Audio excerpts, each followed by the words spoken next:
nakahabi sa bawat pintig ng kulintang at sa bawat galaw ng sayaw. Nakaukit ng ating mga pagkakakilanlan.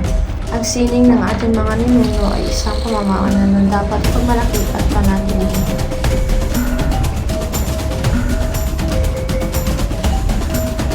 Ngunit sa paglipas ng panahon, unti-unti nalilimutan ng ating mga tradisyonal na sining. Tayo ba'y mananatiling tahimik o ating ipaglaban ang ating mga kultura?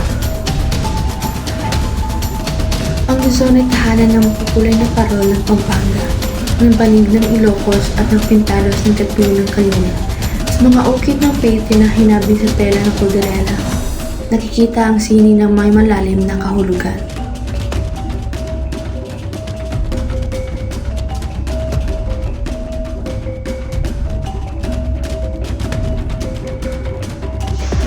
Sa Visayas, matutunghayan natin ang Masbate Rodeo Festival na nagpapakita ng sining sa pamamagitan ng sayaw.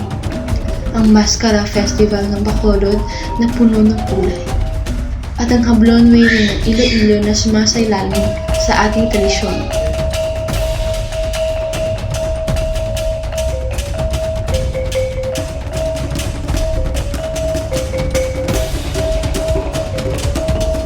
Sa Mindanao, matatagpuan ang malalim na tradisyon ng pag-ukit ng turugan ng Lanao, ang malo ng sagisag na identidad, at ang antikong darangin ng patuloy na inaawit upang hindi nalimutan.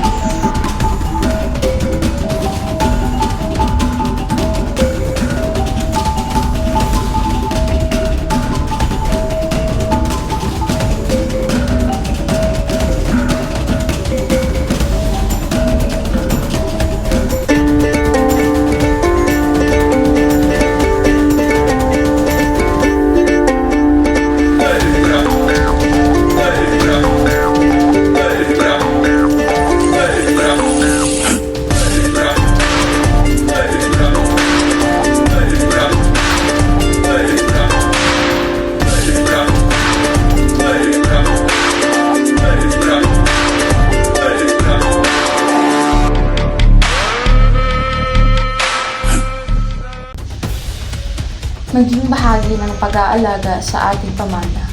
Ang sining ay buhay at tayo ang susi sa pagpapatuloy nito. Pagyamanin, ipagmalaki, panatilihin.